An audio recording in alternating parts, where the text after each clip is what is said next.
everyone is talking about human rights of refugees and all that. But in my point of view, all human beings are born equal and free with equal dignity and rights. Human beings want to enjoy freedom and rights as well. Human rights make every individual enjoy his life freely without violating others' rights and freedom. The prosperity of human civilization depends on apt provision and practice of human rights, which play the prime role to enhance human civilization. It may kindly be understood that we are talking about human rights and not women's rights, children's rights, gender equality, etc. Human rights is a much broader term, probably encompassing all these and much more. Uh, these are the rights available naturally to all and should be available to all with the mere existence of an individual as human being. I will also cover the history part of this. In ancient India and the great civilization we inherit, the concept of human rights find a mention in commandments by Ashoka the Great and other great religious and philosophical texts. In modern time, uh, the 12 articles of Black Forest in the year 1525 is considered as first written document on human rights, having its origin in peasants' movement of Germany in Europe. Here, I must mention that India is a democratic country. The word democracy is so attractive and magical that many countries in the world try to show that they are democratic or at least desire to be democratic. The concept of human rights, I think so, come from the rude practices, suppression of minorities by so-called higher classes in the society, genocides by superior races as they assume that they are superior, deprivation of basic needs, apartheid, etc. Uh, Now, in the modern concept of the human rights, on the 10th December 1948, the UN General Assembly, in which India was also one of the country, uh, adopted and proclaimed Universal United Nations Declaration of Human Rights, which elaborates three things: that all human beings are born with equal and inalienable rights. Second, interdependent and indivisible, equal and non-discriminatory, and both rights and obligations. When we have rights and we have obligations too. The UNDHR, United Nations Declaration of Human Rights, and other documents lay out five kinds of human rights: economic, social, uh, cultural, civil, and political.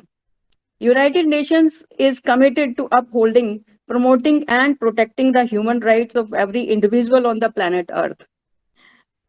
This is a very natural human right is a very natural right which everyone inherit by birth, and this is not a legal right. The UN Charter reaffirms the faith of people of the world in fundamental human rights, their dignity and worth of every human being. The preamble of Constitution of India assures its citizens of justice, equality, liberty, and endeavors to promote the same amongst them. The beauty of the words sovereign, socialist, secular, democratic, republic itself reflects the importance of human rights available to its citizens irrespective of their race, place of birth, religion, caste, creed, color of skin, sex, etc. All humans born in India are therefore enjoy equal human rights in the country. Right to equality in the eyes of law, equal protection of law, irrespective of caste, race, religion, place of birth, or sex provided in Indian Constitution. Uh, we are getting it by birth.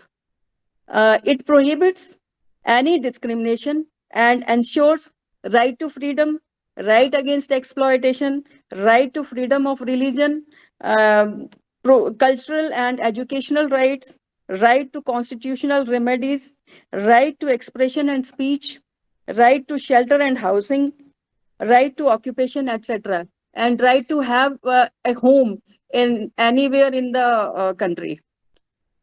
UNDHR, United Nations Declaration of Human Rights, and in Indian Constitution too, will leap further in providing rights to work, food, water, housing, and education to all human beings. In the end, I would say each human inhabiting